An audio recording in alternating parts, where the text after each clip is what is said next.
calculation yang kita nak guna ni akan menjadi asas untuk chapter 7 lah pula. Jadi kena dengar betul-betul dan saya harap bersedia juga dengan calculator walaupun nota kuliah tu dah ada pengiraan. Okay, so now we start with 6.1. Alright, so in 6.1 we are going to learn dynamic equilibrium. Okay, so kalau kita tengok kat sini dynamic equilibrium or in bahasa Melayu dia adalah keseimbangan dinamik. Kita nak belajar tentang keseimbangan dinamik. Apa yang dikatakan dynamic equilibrium. Okay, so actually in chemistry there are two types of chemical reaction. Okay, so yang pertama adalah non-reversible reaction, yang kedua adalah reversible reaction. Okay, reversible reaction, reversible ni maksudnya bahasa Melayu lah saya bagi tahu juga berbalik. Jadi kita boleh katakan ini adalah reversible reaction, maksudnya tindak balas berbalik. Kalau non-reversible, okay, non-reversible maksudnya tidak berbalik. Berbalik maksudnya tindak balas tidak berbalik. Okay, so what is meant by non-reversible and reversible reaction? Okay, so we start with non-reversible reaction. Okay, let's say I have a chemical reaction. A reacts with B, produces C and D. So we know that A and B are reactants, C and D are product. Okay, for non-reversible reaction, the chemical reaction proceeds in only one direction. Jadi, kalau you lihat untuk non-reversible reaction, okay, tindak balas ini hanyalah one direction. Dia berlaku satu arah sahaja. Maksudnya, reactants dia akan react antara satu sama lain ataupun undergoes decomposition ke, dia akan form product. Maksudnya dia akan convert saja. Daripada reactant dia terus jadi product. Okay, so for example here you can see an example where carbon solid react with oxygen gas, produces carbon dioxide. Okay, starting from chapter 5 dan especially chapter 6 ni dengan chapter 7, phase mesti ada. Jadi kalau kita buat equation sekarang ni kena ada phase lah. Okay, jadi for non-reversible reaction, it is represented by using the reaction arrow. Arrow yang macam ni kita akan gunakan untuk mewakili non-reversible reaction. Dan saya tambah additional notes kat bawah ni.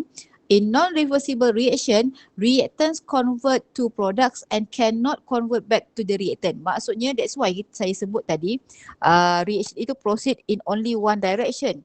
Jadinya maksudnya apabila reactant sudah converted product to product ataupun from reactant dia form product, dia tak boleh jadi semula daripada product tu dia nak form semula reactant, tak boleh. So that is non-reversible reaction.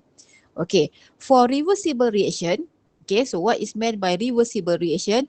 It is a reaction which take place in both forward and reverse direction.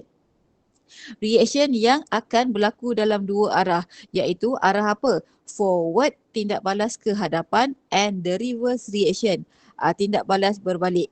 And most of the reactions are reversible reaction. Okay, for example, you can see there is a general reaction here. A reacts with B, produces C and D. Kita tahu A dengan B tu memang reactant, C dengan D adalah produk. Tapi macam mana saya tahu dia adalah reversible reaction? Penggunaan arrow ini. Reversible arrow. So ini namanya reversible arrow. Okay. Arrow that we use to represent the reversible reaction.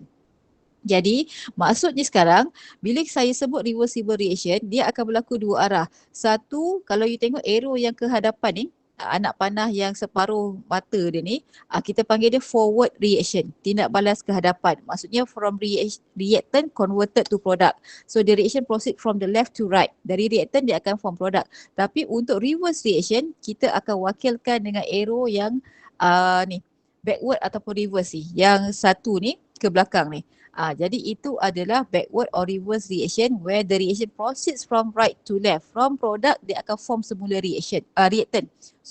Jadi kena ingat kalau reversible reaction dia akan diwakili oleh reversible arrow. So this is the reversible arrow. Dan for example here we have the decomposition of calcium carbonate solid, right? And when the calcium carbonate decompose reversibly, it produce calcium oxide solid and carbon dioxide gas.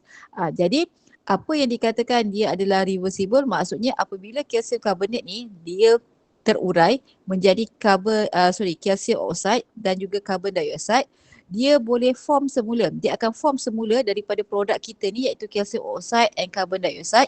Dia akan form semula the reactant. Itu yang dikatakan reversible reaction. Jadi dalam erti kata paling mudah, saya pergi dulu yang bawah ni. Okay, in a reversible reaction, the forward reaction and backward ataupun reverse reaction occur simultaneously. The reaction forward dengan reverse tu tadi, dia akan berlaku serentak. Maksudnya, okay, sebagai contoh kat sini, you tengok saya ada single reactant. Ada satu je reactant dalam bekas tu lah, dalam sistem tu, reactant A. Okay, so initially, you tengok pada ayat ni, initially the reaction proceeds toward the formation of the product. So sekarang apa yang berlaku, A ni dia akan form dulu produk B. Okay. Jadi maksudnya sekarang kalau saya ada satu bekas, let's say A ni adalah gas, dia akan produce gas. Produk B gas. Maksudnya asalnya kalau saya lukis kat sini, asalnya saya ada reactant A kat dalam ni. Which is gas lah kan. Sebab tu saya buat close container. Okay. So maksudnya dalam ni ada banyak A. Ada banyak particles ataupun molecules A. Lama-lama apa yang berlaku, the concentration of A ni, amount A tu dalam erti kata paling mudah kita gunakan concentration, dia akan berkurang. Okay, kenapa dia akan berkurang? Dia akan mula start to produce B, where B is the product. Jadi saya boleh padamlah sikit kat sini. Maksudnya kalau saya padam, katakanlah B ni makin berkurang, A makin berkurang, dia mula produce B. So dalam bekas ni sudah mula ada B. Okay, jadi maksudnya initially the reaction proceeds towards the formation of the product. Okay, kita tak nampak lah dia akan pergi forward, tapi kita tahu A dia akan form product. Okay, as soon as some product molecules form, the reverse process or the reverse reaction begins to take place. Reactant molecules are formed from product molecules. Maksudnya apabila kalau kita kata pasal reversible reaction, asalnya tadi ada A sahaja dalam bekas, sekarang ni you nampak amount A tu dah makin sikit, B yang makin banyak. Maksudnya sekarang ni tindak balas forward berlaku. Okay, as soon as some product molecules form, reverse process pula berlaku di mana B ni tadi dia akan form semula A dalam bekas yang sama simultaneously, serentak. Jadi mungkin saya boleh tambah lagi dekat sini ada A lah. Ada A. Amount tu tak semestinya sama. Kalau saya lukis kat sini ada 3A, tak semestinya mesti ada 3B. Yang penting sekarang ni kita nak cakap pasal apa yang berlaku tentang reversible reaction. So itu yang dikatakan the forward reaction and reverse reaction, backward ni kita boleh tukar kepada reverse kalau tak faham. Okay, occur simultaneously. Berlaku dalam bekas yang sama. Okay, dan serentak. Okay, itu konsep asas tentang reversible reaction. Okay, any question tentang konsep reversible? Jelas setakat ni? Boleh? Okay, baiklah. Jadi sekarang, okay, thank you. Alright, jadi sekarang kita nak tengok pula macam mana kita nak relate the reversible reaction dengan graph. Okay, so let's say I have a general equation, general reaction A converted to B. Okay, tak kisahlah A tu gas ke, aqueous ke. Okay, so sekarang graf kat bawah ni kalau you tengok dia adalah graf apa? It is graph concentration against time. Jadi sekarang ni kalau nak ikutkan kita boleh tambah axis lah dekat sini kan. Kalau nak cantik sini kita letak anak panah lah concentration. Okay, the unit of concentration apa? Biasanya molar kan. Okay, masa ni depends. Kalau kita record dalam second, kita kena letak unit dia second. Okay, so sekarang kalau you refer pada equation yang dekat atas ni, let's say saya letak phase dekat sini adalah aqueous. Okay, lepas tu dia akan form B, aqueous juga. Okay, mula-mula, okay, saya terpaksa gambarkan dalam satu bekas. Okay, sistem. Okay, mula-mula dalam sistem ni saya ada A sahaja. Particles ataupun molecules A. Jadi, sekarang ni, let's say saya tak ada pula warna putih, tak apalah. Okay, so sekarang ada A saja. Jadi dalam bekas saya ni asalnya B tu tak terhasil lagi. Dia belum lagi form. Sebab A baru wujud, maksudnya saya baru masukkan dan A mula nak bertindak balas berlaku melalui decomposition.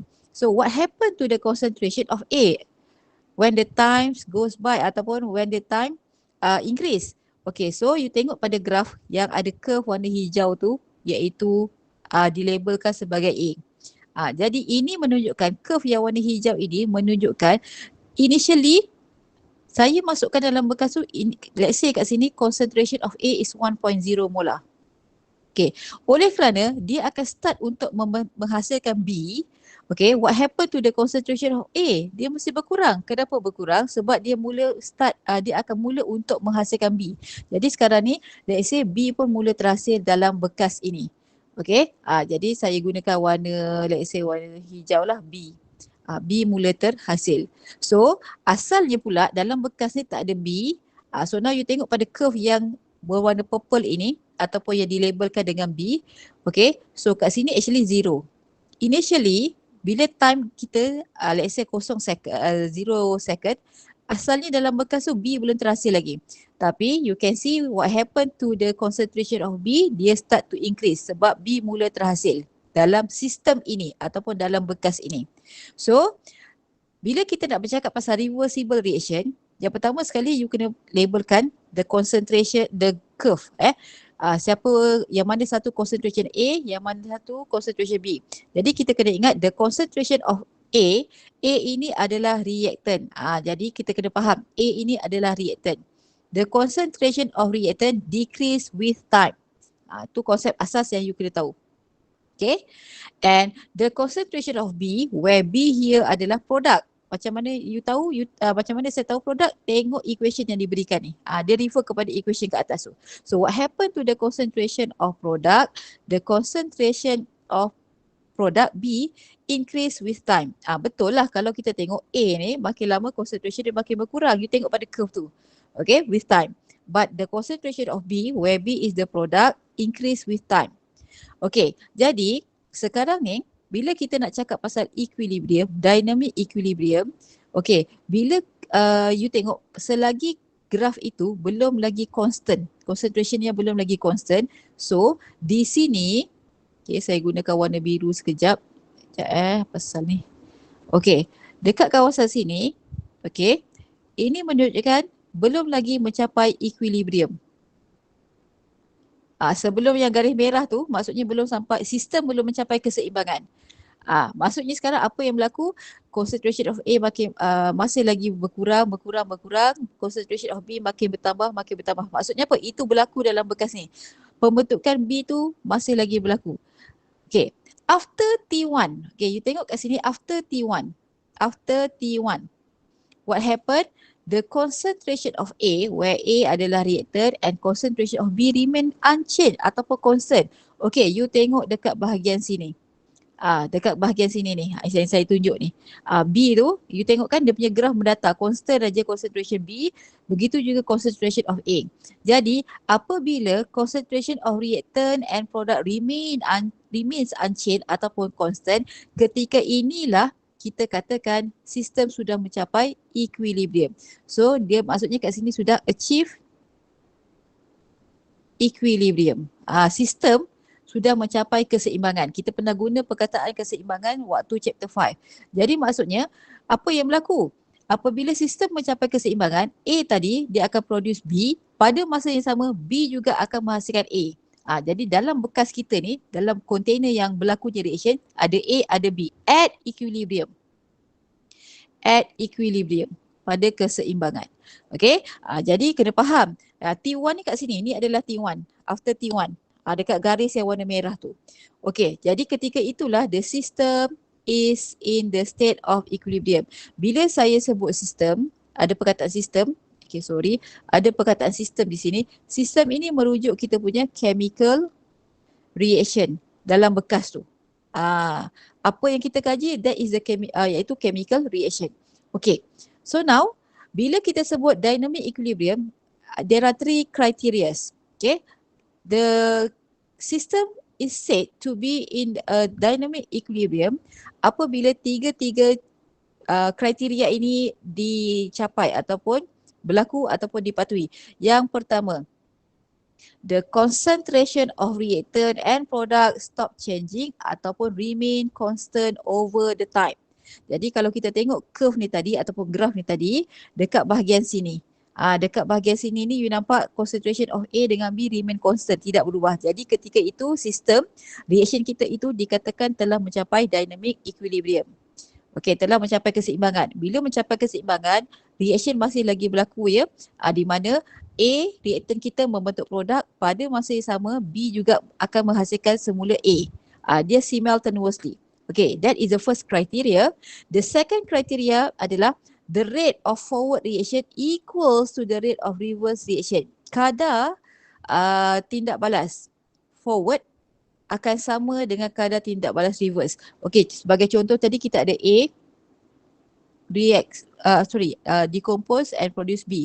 Jadi kita tahu kat sini dia adalah reversible reaction. Jadi the rate of forward reaction A jadi B adalah sama kadarnya rate dengan B produce semula A. Itu maksud rate of forward reaction equals to rate of reverse reaction. Bila kita kata kadar tindak balas mesti ada kaitan dengan time lah kan. Okay, and the third criteria is the reaction quotient iaitu Q. Ini kita akan belajar dalam 6.2 nanti. Equals the equilibrium constant K. Jadi nilai Q iaitu reaction quotient akan sama dengan equilibrium constant K. So kita akan discuss further in subtopic 6.2. So yang penting sekarang kita kena faham dynamic equilibrium tu. Bagaimanakah apa yang dikatakan sistem ataupun the chemical reaction has achieved the dynamic equilibrium. So masih ada 3 kriteria ini. Okey, jadi sedikit peringatan dan saya dah cakap juga sebelum ni tadi. Okey, you tengok dekat sini, kalau you tengok pada curve dekat atas ni kan. Okey, ini contoh reaction. Okey, so saya nak tanya dekat sini. Okey, saya nak tanya, siapa kita punya reactant? Kalau tengok equation tu, siapa kita punya reactant? N2O4 ke NO2? N2O4. N2O4. So, you tengok dekat sini, firstly, the concentration of N2O4, let's say kat sini 2.0 molar. Jadi, dalam bekas kita, N2O4 ni adalah gas. Jadi, dia adalah closed container lah. So, dalam sistem kita ni ada N2O4 asalnya. Jadi apa yang berlaku, N2O4 dia akan mula membentuk NO2. Jadi concentration dia akan mula berkurang. So dalam bekas ni pula apa yang berlaku, muncullah pula NO2. NO2 mula terhasil sedikit demi sedikit. Dan concentration N2O4 tu akan berkurang. Concentration of NO2 asalnya kosong, tak ada dalam sistem. Dia increase. Okey, saya nak membawa perhatian awak kepada Q is not equal to K. Bila Q is not equal to K, maksudnya dia belum lagi mencapai equilibrium. So not equilibrium. Belum lagi achieve equilibrium. Still not achieve ataupun saya boleh tulis lah nak tak cepat kan. Not equilibrium. Sistem belum mencapai lagi keseimbangan. Tapi apabila the concentration of reactant which is N2O4 and the concentration of product NO2 remains constant. You nampak dia tidak berubah walaupun time increase. Graf masa kita ni 4CX kan, masa makin bertambah tapi concentration ni tidak berubah. Kenapa tidak berubah? Sebab nanti kita akan baca dekat sini tau. Kita akan baca dekat curve ni. Contoh dekat sini kan. Nampak tak? Concentration dia remain constant selepas T1. Jadi ketika itu sistem sudah dikatakan mencapai dynamic equilibrium. Bila sistem sudah mencapai dynamic equilibrium, nilai Q akan sama dengan K. Jadi kat sini saya boleh tulis achieve equilibrium. Sistem sudah mencapai keseimbangan. Okey, apabila sistem has achieved a dynamic equilibrium, means that after T1 the reaction did not stop. Reaction tidak terhenti. Actually dia masih lagi berlaku. The reaction still occur but at the same rate. The forward reaction and reverse reaction occurring at the same rate. Maksudnya kalau kita buat eksperimen tu dalam lab, kita tak nampak apa-apa lagi perubahan tapi reaction masih lagi berlaku kat dalam bekas tu. Kalau ada perubahan dari segi warna lah, contoh gas tu ada warna kan, maksudnya kita tak nampak lagi colour changes kat situ tetapi the reaction still occur at the same rate di mana N2O4 form NO2 pada masa yang sama NO2 form semula N2O4 simultaneously. Okay, and satu lagi yang penting, the concentration of A and B, bukan A and B ni, N2O4 and NO2 remain constant.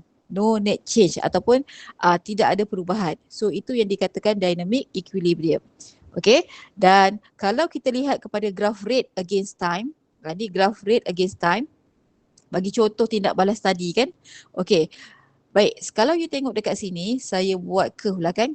Dekat sini ni, yang saya buat dash line tu, maksudnya yang bahagian sinilah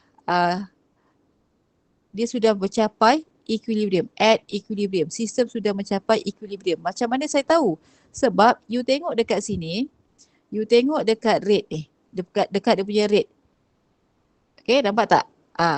Kan remain constant, equals rate. Maksudnya rate forward. Okay, yang warna merah ni, curve warna merah ni, sorry. Okay. Yang warna merah ni adalah rate untuk forward reaction. N2O4 form NO2, berapakah kadar tindak balasnya diwakili oleh curve yang warna merah, equals to the rate of reverse reaction. Daripada NO2 menghasilkan semula N2O4, nampak? Rate dia, you tengok pada curve, rate dia remain constant. Maksudnya dia berlaku pada equal rate. Jadi kalau kita lihat di sini, okay, as the N2O4 is consumed, the rate of forward reaction decreases. Betul? As NO2 is formed, the rate of reverse reaction increases. Tengok graf ni, maksudnya sebelum equilibrium. But dia kata, as the two rates become equal, an equilibrium state is attained and there are no further changes in concentration. Itu berbalik kepada concentration pula. Maksudnya kalau rate itu tidak berubah, dia sudah equals kat sini. Okay, maksudnya sistem sudah dikatakan mencapai dynamic equilibrium. Dan dalam konteks concentration tadi, kalau kita patah balik kat sini, concentration remains constant. Okay, saya kena highlight perkara ni betul-betul sebab asas equilibrium ni kita akan bawa kepada chapter 7. Okay, so now kita pergi kepada law of mass action. Okay, law of mass action adalah, other names dia adalah law of chemical equilibrium. Okay, so this law, dia sebenarnya nak menunjukkan relationship between the chemical equation and expression of the equilibrium constant K. So, apakah yang dinyatakan oleh law of mass action? Kita tengok statement kat bawah ni. The law of mass action states that for a reversible reaction, okay, at equilibrium and at a constant temperature, a certain ratio of reactant and product concentration has a constant value K yang dinamakan equilibrium constant. Okay. Jadi kalau tak faham, saya kena terangkan menggunakan general equation ini. Okay, saya nak baiki sikit equation ini sebab phase sangat penting. You boleh tambahkanlah dalam nota tu, A mole of A, let's say phase dia adalah aqueous, plus B mole of B, phase dia juga adalah aqueous. Okay, reversibly dia form C mole of C, produk C, phase juga aqueous, dan D mole of D, produk dia, fasa dia adalah aqueous juga.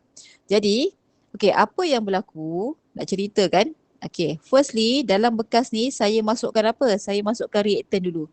Apakah reaktan kita? A dan juga B. Okay, katalah A ada B. Okay. Jadi, apabila saya campurkan, when these reactants are mixed, so what happen? The concentration of A akan berkurang. Concentration of B juga akan berkurang. Jadi lama-lama dalam bekas saya ni ada C pula dan juga D.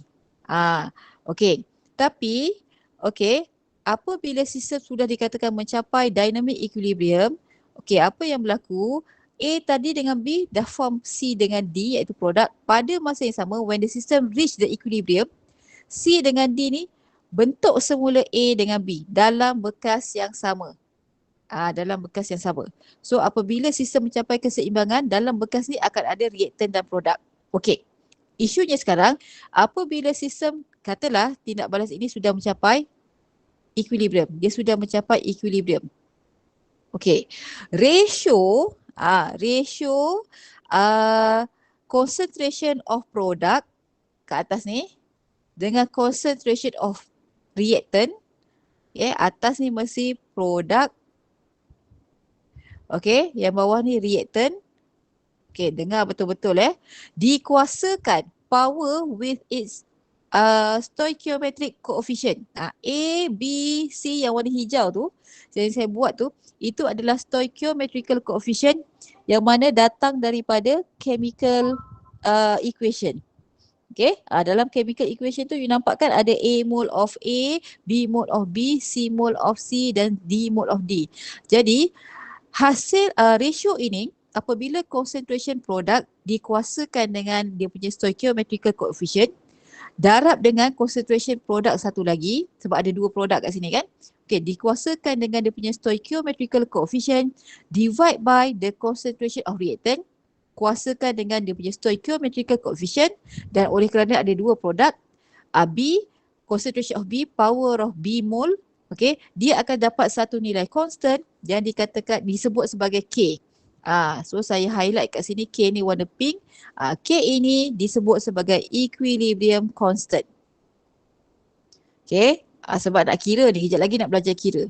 Okay, jadinya sekarang although the concentration may vary, walaupun concentration tu boleh macam-macam dia punya nilai, as long as given reaction is at equilibrium and the temperature does not change, nilai K akan remain constant. Okay, maksudnya sekarang nilai K ni, nilai K yang kita panggil dia equilibrium constant. Okay, equilibrium constant tidak akan berubah selagi temperature constant. Okay, sebab nilai K ni dia akan dipengaruhi oleh temperature. Selagi temperature constant, nilai K tak akan berubah. Itu maksudnya walaupun concentration tu sentiasa berubah, tapi bila dia at equilibrium dan temperature constant, nilai K akan remain constant. Okay, sebab ini kita akan guna dalam tajuk-tajuk ni juga. Okay, jadinya sekarang, okay, kita nak study, kita nak kaji curve. Bila saya sebut curve ni, dia ada kaitan dengan graf lah. Curve apa? Concentration against time for reversible reaction. Okay, jadi for a particular system, nampak kita kena biasakan dengan istilah sistem ni. Sistem tu apa yang kita kaji? For a particular system and temperature, okay, the same equilibrium state is attained regardless of how the reaction is run. Okay. Baik, sekarang ni kita ada satu contoh chemical reaction, iaitu dinitrogen tetraoxide N2O4 ni decompose menghasilkan NO2. Okey, jadinya sekarang kita kena faham, kita kena boleh interpret bentuk-bentuk graf ini. Okey, kalau you tengok ini equation dia kan. Okey, jadi dalam kes ini kita tahu reaktan kita, kalau kita tengok forward reaction adalah N2O4 jadi NO2. Jadi reaktan kita adalah N2O4, produk kita NO2. Okey, bila dia adalah reversible reaction, maksudnya N2O4 menghasilkan NO2, dan when the system reach the equilibrium, NO2 pula akan produce semula N2O4, dan proses itu berterusan selagi equilibrium, sistem yang telah mencapai keseimbangan itu tidak terganggu. Okey, sekarang ni you tengok dia punya curve. Okey, dia akan ada banyak macam-macam bentuk curve. Jadi kalau kita tengok dekat sini, curve yang ini dia nak tunjuk sekarang ni, kalau kita kaji you tengok graf ataupun curve bagi NO2 yang warna merah ni saya tunjuk ya. Curve ini mewakili concentration of NO2. Okay, kalau kita tengok pada graf, NO2 adalah kita punya produk. Tapi kenapa graf bagi concentration of NO2 ini berkurang? Sebab sekarang ni maksudnya dia daripada mana? Okay, boleh tak bagi tahu saya tindak balas tu daripada tindak balas tu adalah forward ke reverse reaction sekarang untuk mewakili graf NO2 ni? Forward reaction. Forward, are you sure? Kalau reverse. Forward ke sini ni forward. Sekarang ni kalau you tengok concentration NO2 ni dia berkurang. Maksudnya apa? Sistem daripada NO2, okey macam ni. Sekarang ni dalam bekas kita asalnya ada N2O4 sahaja. Lama-lama N2O4 dia akan membentuk NO2. Betul? Setuju tak? Setuju tak sekarang? Setuju tak?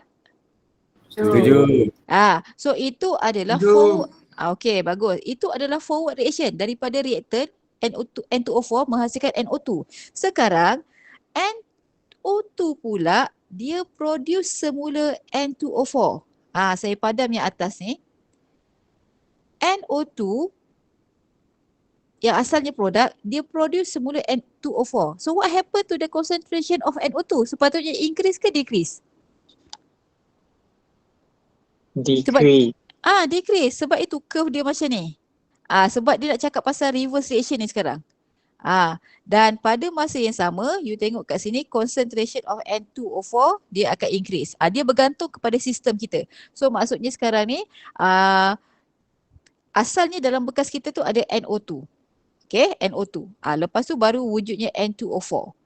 Jadi kita kena pandai interpret. So that's why kat sini dia cakap mula-mula start dengan NO2 lah. Jadi that's why concentration of NO2 decreases over the time. Sebab tu curve dia ke bawah.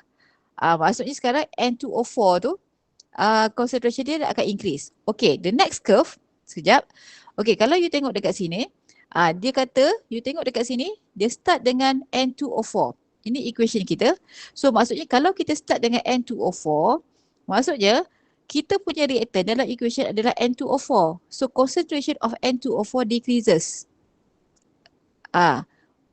Okay, when the time increase. Maksudnya sekarang kalau kita start dengan N2O4, dalam bekas kita ni tadi memang ada N2O4 sahaja. Okay. Jadi what happened to the concentration of NO2? Asalnya memang tak ada kat sini. Dalam sistem ni tak ada NO2. So bila NO2 terhasil, so what happened to the concentration of NO2? Dia akan increase sampailah sistem mencapai keseimbangan. Nampak? When the concentration remain constant, samalah dengan ni tadi ni. Okay. Ketika itulah sistem dikatakan telah mencapai dynamic equilibrium. Okey, mungkin ada pelajar kata kenapa graf dia macam ni? Dia depends kepada concentration at equilibrium. Itu bergantung kepada data. Okey, ini maksudnya ada berbagai bentuk graf. Jadi pada keseimbangan nanti kita boleh tahulah bila kita kira berapa concentration dia at equilibrium. Itu yang kita dapat graf dia bersilang lah. Macam ni kan bersilang kan? Macam ni dia bersilang. Tapi yang ini tak bersilang langsung pun. Kalau graf ni lagilah macam ni. So kalau graf ni macam ni, maksudnya dalam sistem kita tu dah ada dua-dua. Maksudnya sekarang ni kalau you tengok NO2 decrease. Okay. NO2 decrease maksudnya daripada NO2 ni jadi N2O4. Dan pada masa yang sama N2O4 increase sebab dia punya concentration makin bertambah. Kenapa bentuk dia macam ni? Bergantung kepada concentration at equilibrium ataupun kita punya initial concentration kat sini berapa, dan bila keseimbangan tercapai, dynamic equilibrium tercapai, bila kita kira nanti depends lah. Sebab itulah ada kemungkinan graf itu bersilang atau tak bersilang. Okay, basically secara asasnya you tengok dekat sini lah yang kita lihat, yang kita kena faham, the concentration of both solution at equilibrium are not same.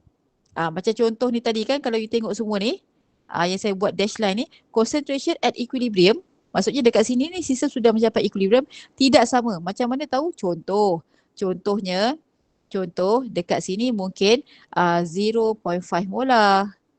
Sini mungkin initially adalah at equilibrium untuk NO2 mungkin 0.01 molar, kan nilainya tak sama. Concentration at equilibrium samalah dekat sini, nilainya takkan sama. Bukan kat situ. Dekat sini. Nilai kat sini ni concentration at equilibrium tidak akan sama. That's why bergantung kepada data concentration kita. Jadi secara asasnya bila kita nak sketch graph concentration against time, okey, dia tengok kepada stoichiometry. Tapi secara asasnya kalau saya ada A, okey, converted to B dan dia adalah reversible reaction, katakanlah soalan tu contoh A menghasilkan 2 mol B. Okey. Kalaulah diminta untuk sketch the graph concentration against time, okey, secara asasnya kita akan buatlah macam ni. Ini adalah concentration. Okay, mesti ada unit molar. Masa bergantung kepada eksperimen ataupun data. Kalau kita rekodkan dalam second lah dia. Okay, kalau tak ada data diberikan, you nak buat macam mana, tak ada masalah.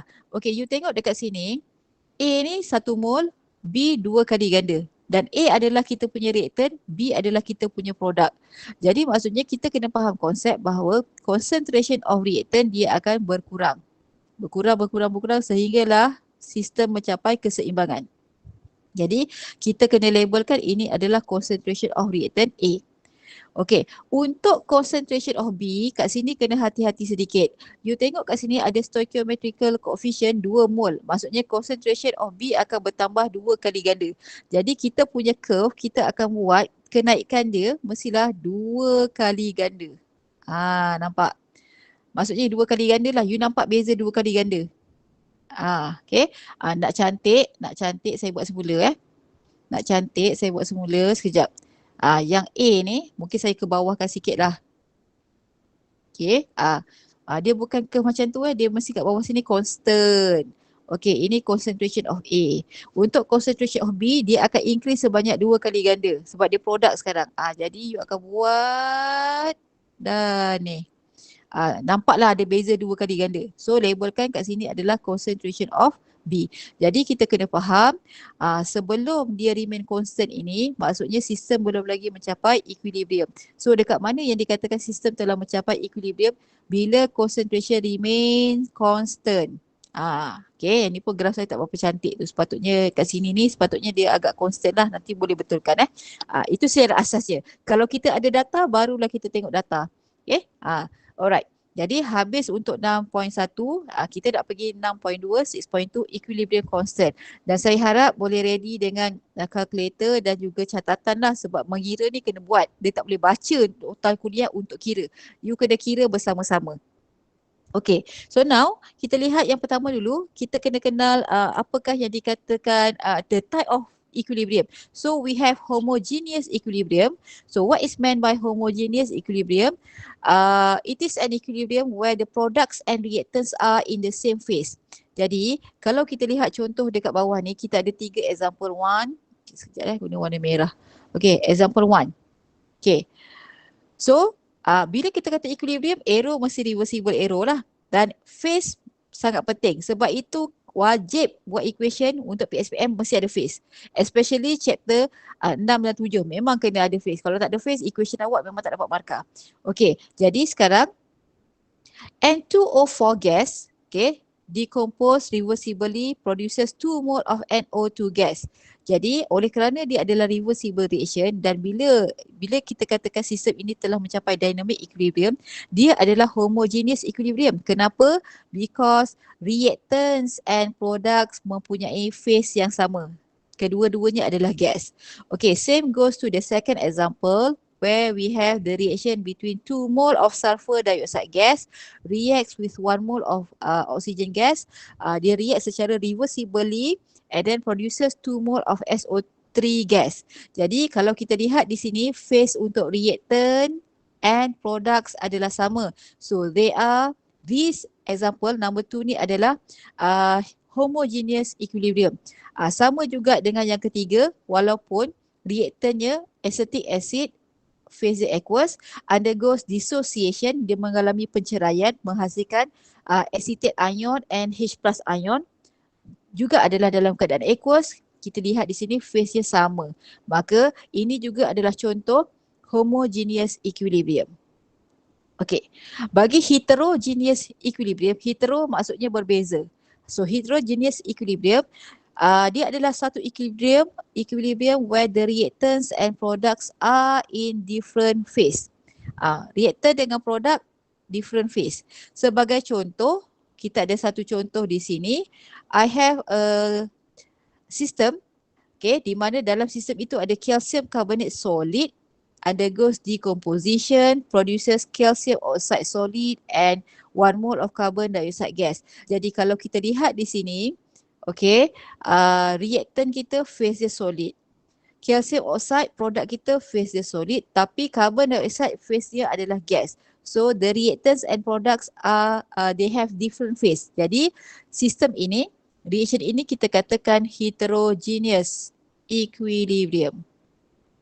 Okay, penting untuk kita kenal sebab lepas ni nak buat KP dan KC. Okay, baik. Sekarang we are going to learn writing KC and KP expression. Okay, apa tu KC? Apakah yang dikatakan KC expression? Okay, asasnya tadi sekejap saya tulis dulu. Saya nak cerita dulu ni. Okay, kalau saya ada reaction A mole of A equals, okay, reacts with B mole of B equals, okay, secara reversible. Okay, sebab kita belajar chapter 6 ni adalah tindak balas yang reversible. Dia akan menghasilkan C mole of C equals dan D mole of D equals.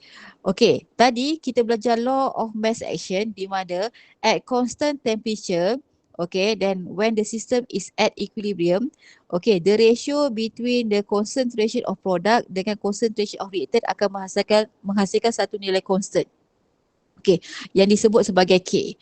Jadi sekarang secara asasnya kalau saya nak cakap pasal K ni namanya tadi adalah equilibrium constant.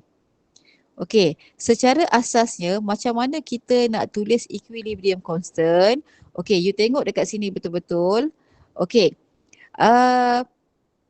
K, baik, dia adalah hasil darab ratio nisbah antara, okay, kita tengok produk dulu. Produk kita adalah C dan D.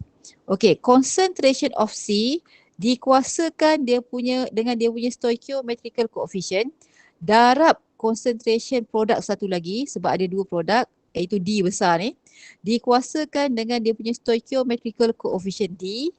Okay, kita sebut ratio bahagikan dengan concentration of reactant kita adalah A, kuasakan dengan stoichiometrical coefficient dia, darab concentration produk satu lagi iaitu B, power of dengan dia punya stoichiometrical coefficient, dapat satu nilai constant yang namanya secara umum kita panggil equilibrium constant. Okey, sekarang apa itu KC? Apa itu KC? KC kalau you tengok yang saya tulis tadi dengan ni nampak macam sama aje. Okey, tetapi dekat sini ni yang you baru nampak KC, tadi madam tulis ini K. KC juga adalah equilibrium constant tetapi kita measured based on equilibrium concentration. Jadi KC adalah equilibrium constant yang kita kira berdasarkan concentration punya maklumat. Kan okey, yang square bracket ni, okay, yang ada C dalam kurungan square ni kita panggil dia concentration. So ini adalah concentration of C, power of C, concentration of D, power of D, divide by concentration of A, power of A, darab concentration of B, power of B. Tetapi concentration tu yang kita nak gunakan kat mana? Kita nak guna concentration yang mana? Okay, isunya dekat sini. Tadi masa kita belajar curve.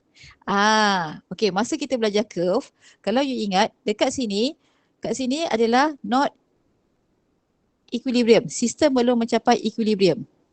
Tapi bila sistem mencapai equilibrium, concentration dia remain constant. Jadi kat sini adalah at equilibrium. So untuk kita mengira KC, kita akan gunakan concentration at equilibrium ni nanti. Berapa? Okay. Bukan sebarang-sebarang concentration. Jadi itu yang dimaksudkan dalam nota ni. You kena faham. Maksudnya sekarang nilai KC adalah concentration at equilibrium. Okay, salah pula warna pen.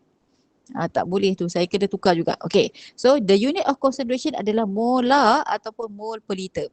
Jadi kena ingat macam ni je. Kalau KC, dia adalah equilibrium constant which is calculated based on equilibrium concentration.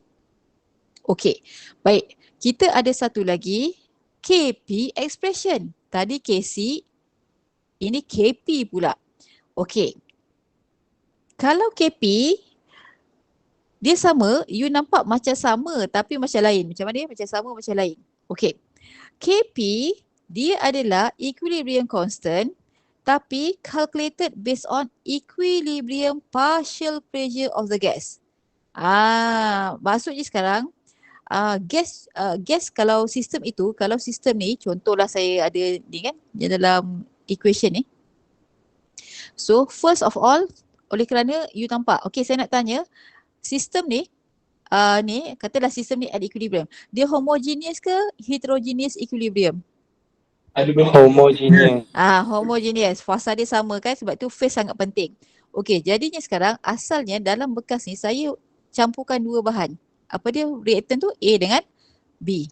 So what happen? A dengan B dia akan mula react dan dia akan mula produce C dan D.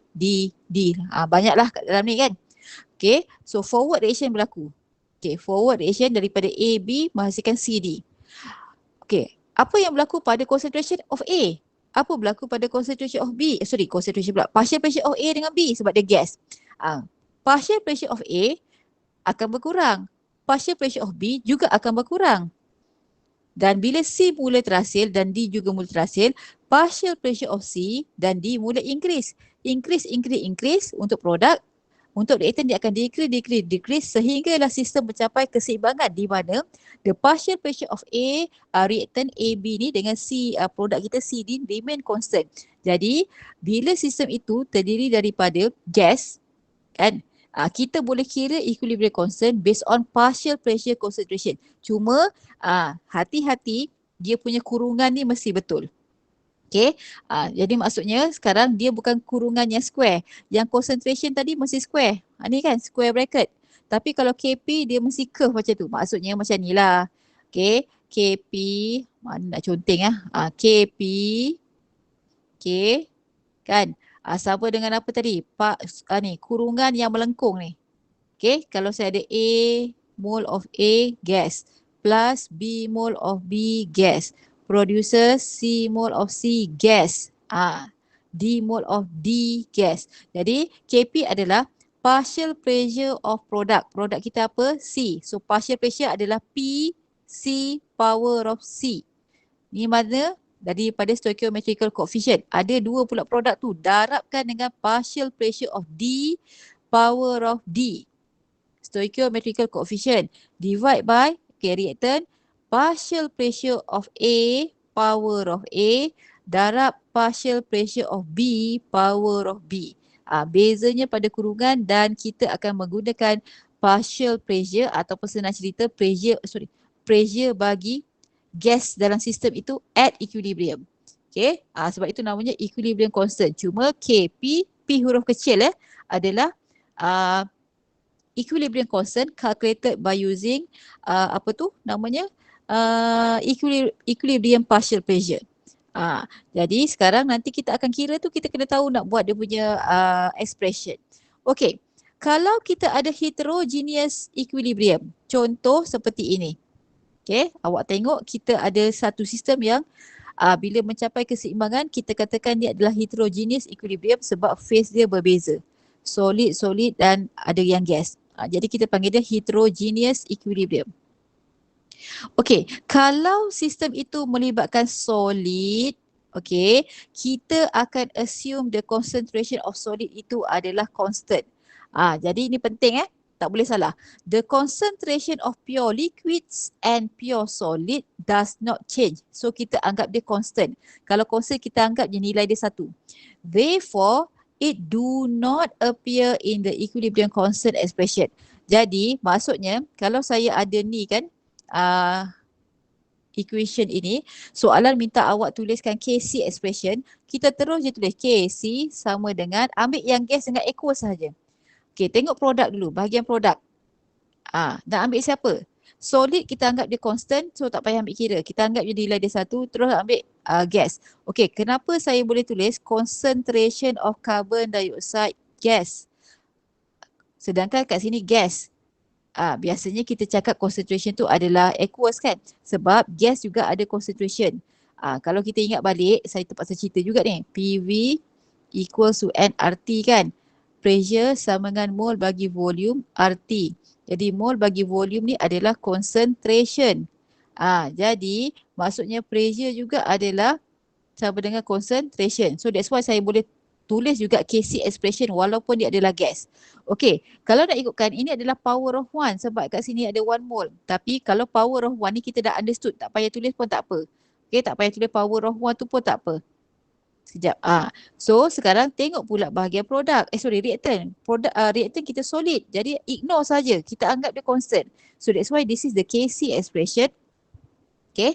Kalau KP macam ni jugalah. Kita ambil, kalau KP lagilah kita ambil yang pressure saja.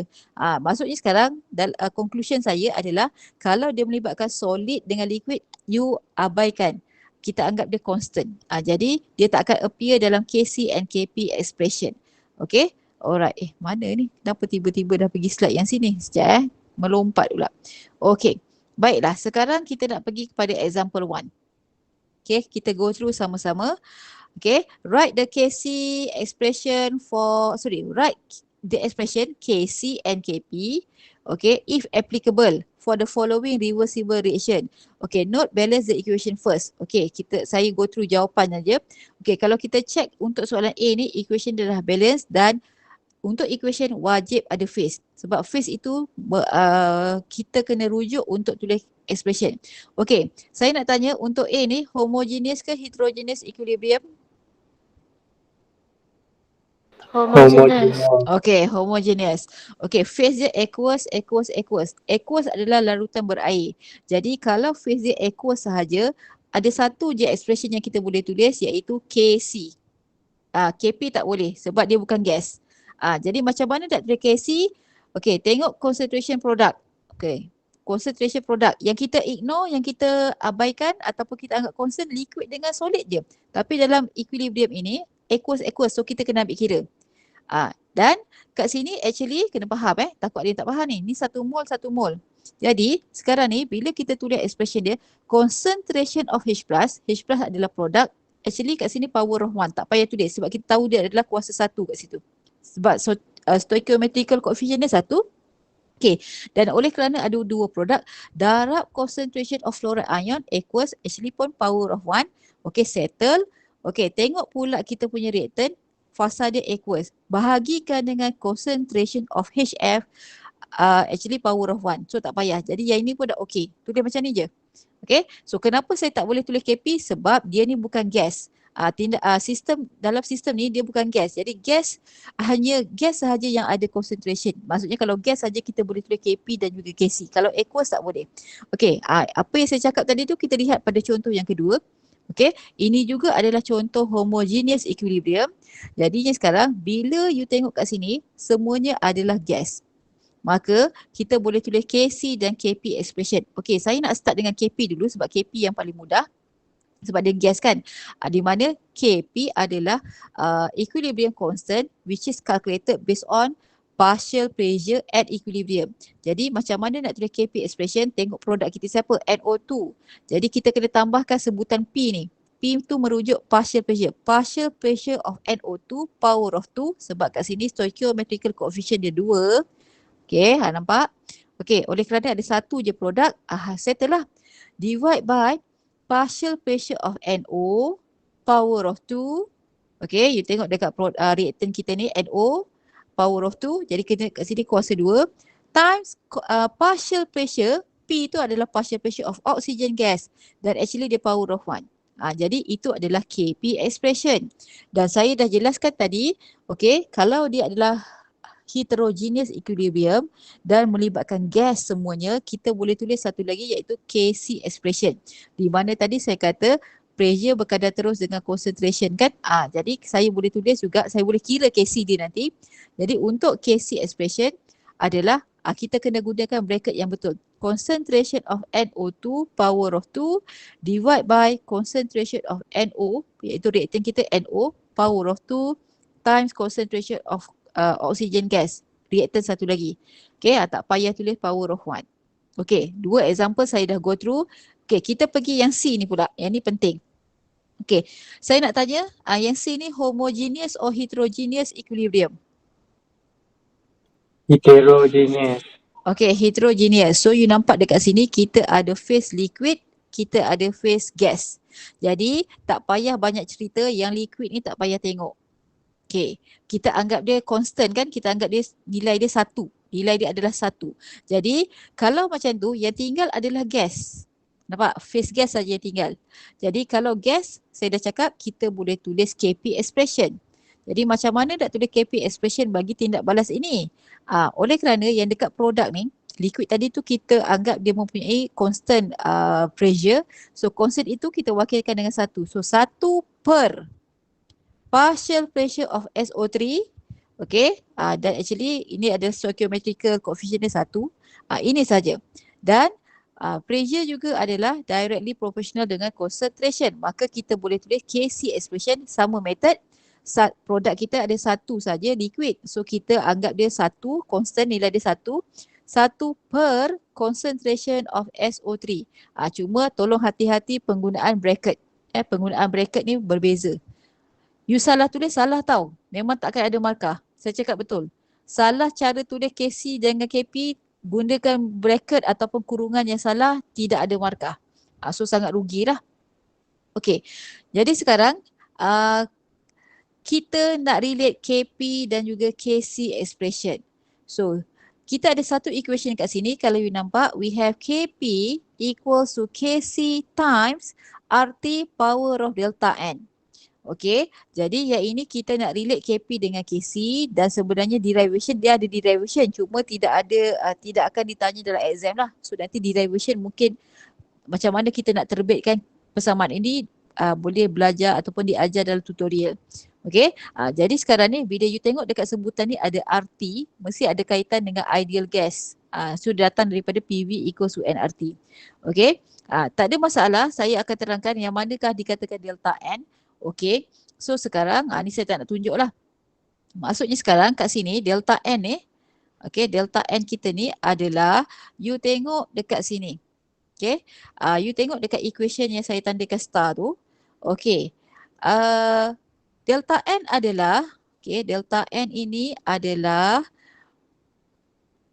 mol ni kita tengok pada stoichiometrical coefficient mol product, okay, minus mol reactant. Mol yang dekat mana? Yang dekat equation. Yang dekat sini, saya highlightkan ni. Ni. Maksudnya dekat sini, sebagai contoh dekat sini kan, apa dia? Dia adalah C plus D minus A plus B. Mol yang daripada equation. Okay? So yang itu penting. Jadi that's why equation kena ada phase, lepas tu mesti balance. Kalau tak nanti bila kita nak guna formula ini salah. Okay, sekarang kita nak pergi sedikit contoh example untuk pengiraan. Walaupun dah ada dalam nota, saya rasa you mungkin tak berapa faham macam mana nak kira sebab kita kena fahamkan soalan. Okay, saya harap pelajar dapat fokus. Okay.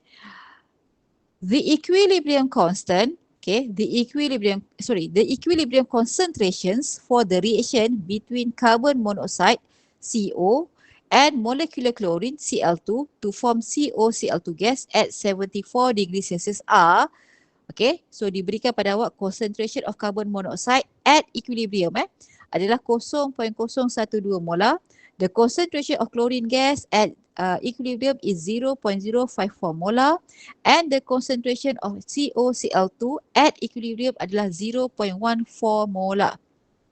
Okay, calculate the equilibrium constant Kc and Kp. Okay, ini soalan standard dan soalan ni sebenarnya senang. Okay, saya ajar awak macam mana kita nak analyse soalan terlebih dahulu.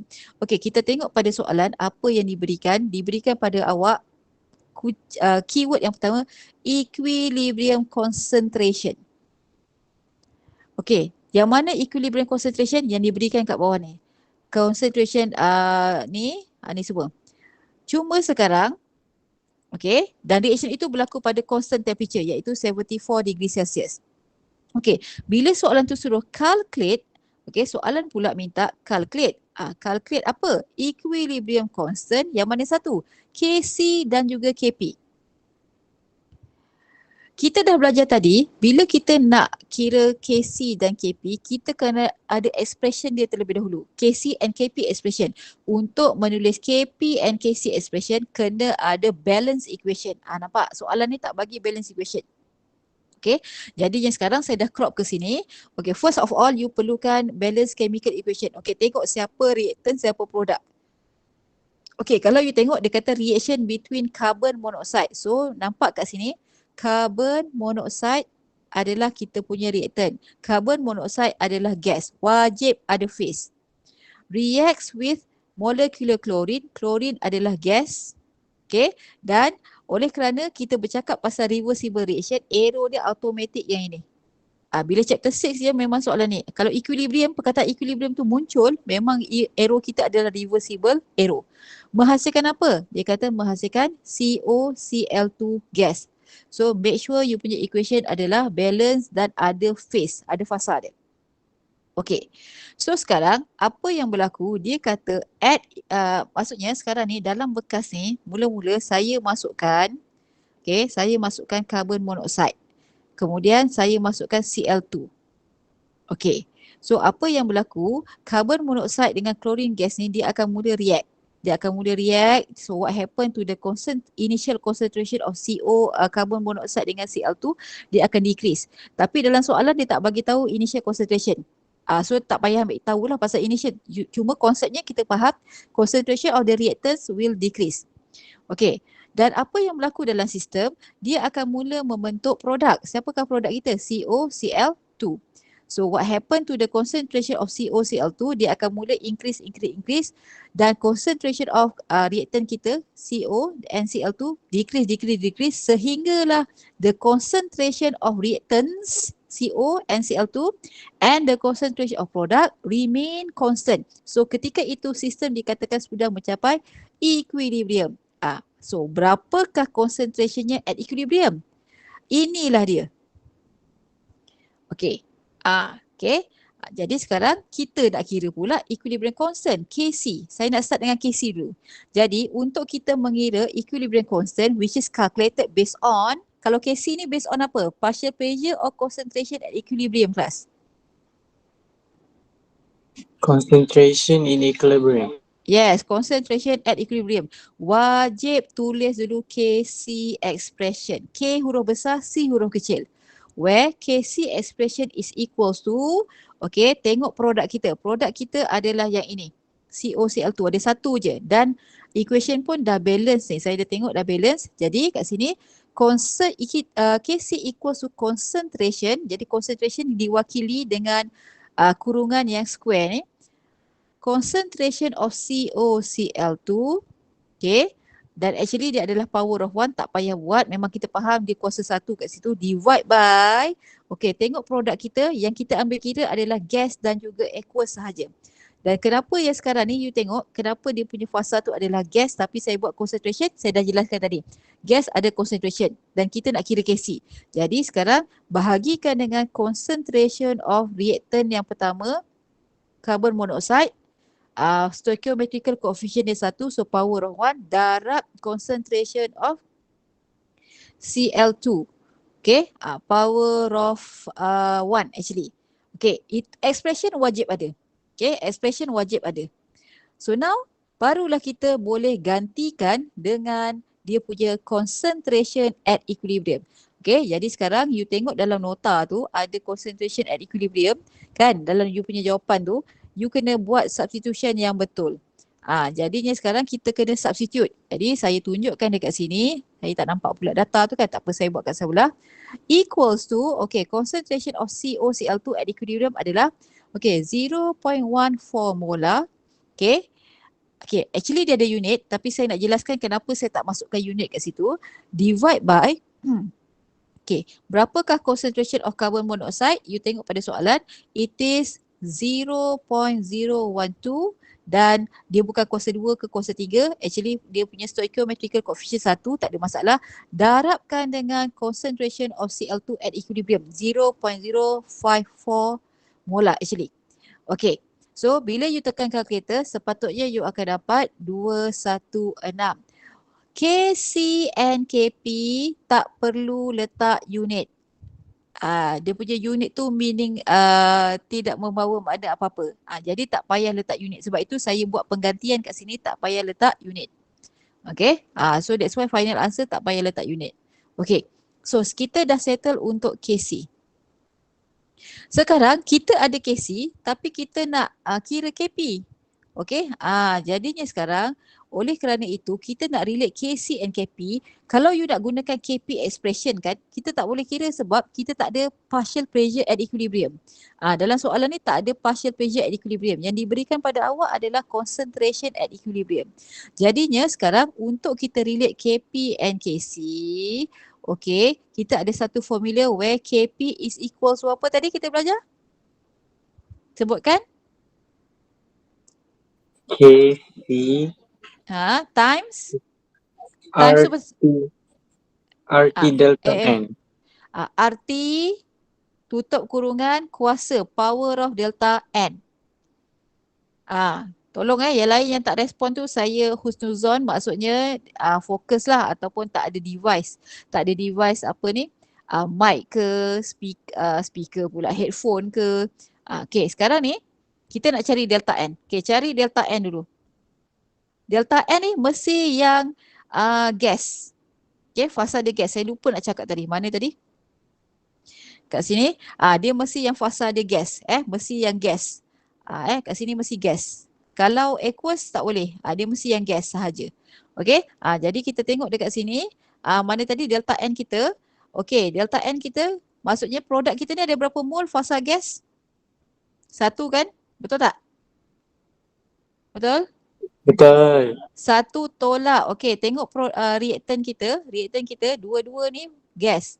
So berapa stoichiometrical coefficient dia? 1 campur 1. Jadi 1 campur 1 adalah 2. 1 tolak 2 berapa? Negatif? Negatif 1. Negatif 1. Jadi delta N kita adalah negatif 1. So now kita nak kira KP, maka kita akan gantikan KP kat sini unknown kita nak kira. KC yang kita kira tadi berapa? 216 darab R. R kita dah belajar chapter 5, 0.08206. Okay, liter ATM per mole per Kelvin tu tak ada masalah. 74 degree Celsius tukar kepada Kelvin, wajib tukar. So it is 347.15 Kelvin, power of negative 1. Ni. Power of negative 1. Okay, gunakanlah matematik awak yang memang power tu dan kira. Sepatutnya you akan dapat jawapan lebih kurang 7.58. Ini pun sama, tak perlu ada unit. KP and KC adalah no need units, tak perlu unit. Okay, baik. Settle untuk yang itu. Jadi saya dah tunjuk apa dalam example 2 ni. Okey, sekarang ni saya rasa saya nak tunjuk, saya akan stop last dekat example 3. So saya perlu bincangkan sekejap. Okey, so awak tengok dekat sini macam mana kita nak solve equilibrium problems. Okey, kalau saya baca yang ini kan awak tak faham. Kalau saya baca yang slide ni awak tak faham. Okey, kita tengok soalan.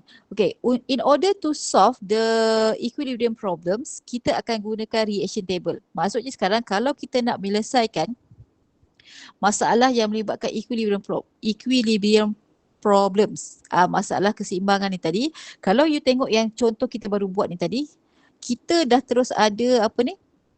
Mana tadi soalan ni? Kita dah ada equilibrium concentration, tak ada masalah. Bila kita dah ada equilibrium concentration, okay, kita boleh terus kira KP and KC. Tak ada masalah.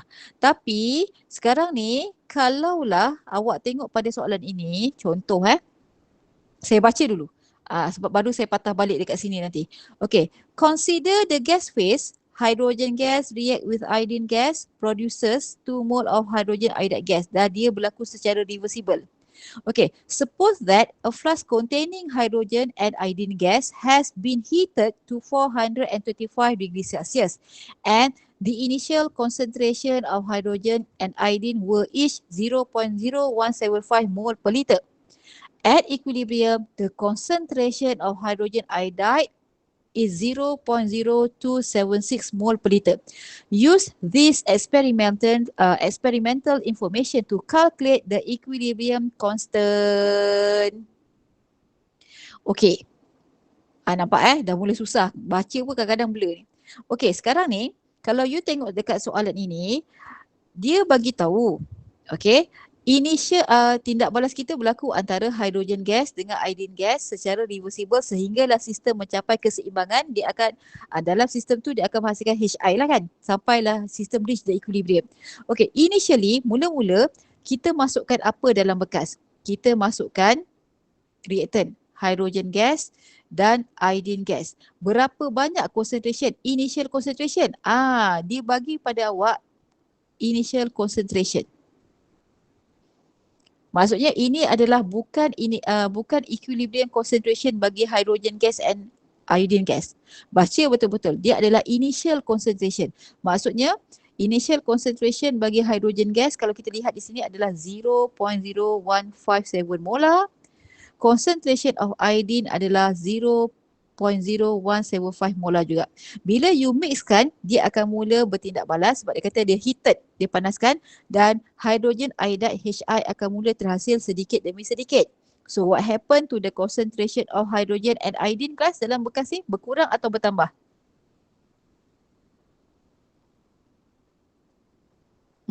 Kurang. Berkurang. What happened to the concentration of HI dalam bekas ni? Meningkat.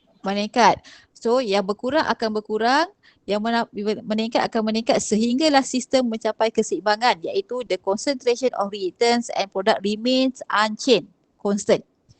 Okay. Bila dia punya concentration at equilibrium bila concentration remain constant, itu menunjukkan sistem sudah mencapai keseimbangan. Dan dalam soalan dia sebut at equilibrium the concentration of HI adalah 0.0276 mol. Maksudnya HI kita ni adalah reactant. Produk. Dia bagi concentration produk saja. Concentration reactant dia tak bagi. So macam mana kita nak kira KC kalau kita tak ada concentration of the reactants at equilibrium? Jadi ketika inilah you akan gunakan reaction table. Reaction table ni ada 3 perkara. Initial quantities, change and equilibrium quantities. Quantities tu merujuk kepada concentration ataupun pressure. Okay, so macam mana nak bina table? Okay, tolong dengar. Okay, yang pertama sekali saya tak guna ni Yang pertama sekali mesti ada equation. Equation ini mesti disalin. Kalau soalan dah bagi, you kena salin. Okay, kalau tak bagi, you kena buat dan balancekan. Mesti ada phase dia dan mesti menggunakan arrow yang betul. Okay, so you tengok dekat sini, kita akan start dengan initial concentration. Okay, berapakah initial concentration? You tengok pada soalan. Initial concentration siapa dia bagi? H2, hydrogen gas dengan iodine gas. Masukkan dalam table ni. 0.0175. Iodine juga adalah 0.0175. Kenapa? Saya nak tanya, kenapa dekat sini untuk HI ni dia 0? Initial concentration. Ada tak yang nak respon? Cuba bayangkan sistem kita. Mula-mula dalam bekas ada apa? Ada apa dalam bekas? H2 dengan I tu. Ya, betul. Jadi maksudnya mula-mula hydrogen iodide belum terhasil kan? Jadi sebab itulah initial concentration HI adalah 0. Okay. So bila you campurkan dua ni, berlakulah tindak balas. Jadi concentration of hydrogen gas dengan iodine gas akan berkurang. Berkurang sebanyak mana? Okay, yang ini kena dengar betul-betul. Berkurang sebanyak X, unknown. Okay, sekarang ni bila berkurang kita akan gunakan negatif. Kenapa negatif X? Kenapa bukan negatif 2X? Yang kat sini positif 2X pula. Okay, dia ada kaitan dengan stoichiometrical coefficient. Kalau you tengok dekat sini, sini kan 1 mol. Sini kan 1 mol. Jadi untuk hydrogen gas dia akan berkurang sebanyak unknown dia adalah X. Jadi tolak X. Minus tu maksudnya berkurang. X tu kita nak kira. Untuk iodine pun sama, oleh kerana dekat sini stoichiometrical coefficient ni 1 mol, jadi dia akan berkurang sebanyak negatif X lah. Tolak X. Tapi pada masa yang sama dalam bekas ni HI mula terhasil. So secara stoichiometrinya dia akan mula terhasil, concentration dia akan bertambah sebanyak 2X. So kena letak positif 2X. Jadi itu adalah pada bahagian change. Nampak kan dia kata ada 3 benda tadi, initial, change dengan equilibrium concentration. So bila sistem ini sudah mencapai equilibrium, berapakah concentration at equilibrium dia? Jadi macam kita gunakan matematik, yang kat sini adalah 0.0175 tolak X. Mana datang? Datang daripada sini. Okay, sama juga untuk iodine, 0.0175 tolak X datang daripada sini. Dan untuk hydrogen iodide, dia adalah 0 plus 2x which is equals to 0.0276. Datang dari mana pula 0.0276 ini? Telah diberikan dalam soalan yang dekat sini. At equilibrium the concentration of hydrogen iodide. Jadi maksudnya sekarang kalau you lihat kat sini, okay, at equilibrium concentration yang kita tahu adalah untuk hydrogen iodide. Okay, 2x, okay, saya conteng, 2x equals to 0.0276 molar. Therefore, kita dah boleh cari nilai x di mana nilai x adalah 0.0138 molar. Jadi bila kita dah dapat nilai x, maksudnya kita bolehlah cari, tengok sini dekat table ni, kita boleh cari concentration of hydrogen gas dengan iodine gas at equilibrium sebab kita dah tahu nilai x sekarang. Masukkan, kena tunjukkan, jalan kerja ni kena tunjuk. Okay, so now kita akan cari concentration of each species at equilibrium. Untuk iodine, kita bawa sebutan at equilibrium tu tadi dan kita dah dapat nilai x, you gantikan sahaja ke dalam ni. So you akan dapat concentration of hydrogen gas adalah 0.0037 mol per liter ataupun molar. Mesti ada unit sebab concentration.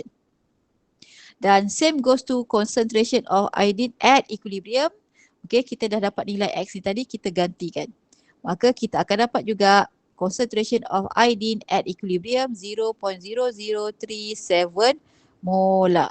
Bila kita dah dapat concentration at equilibrium ini, yang ini dah bagi.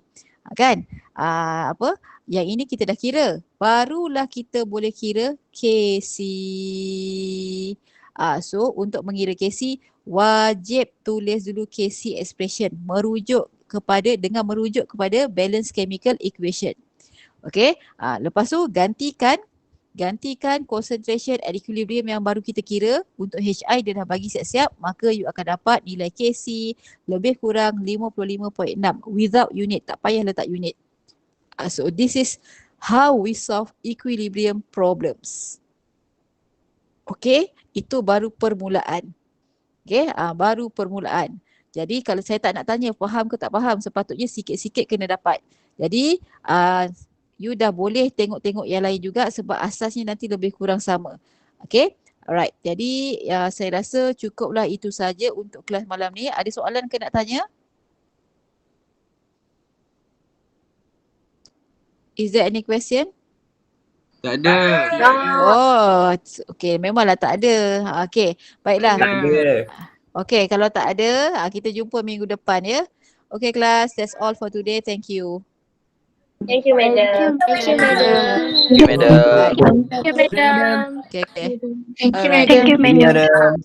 Okay. Arigato, madam. Thank you, madam. Yalah.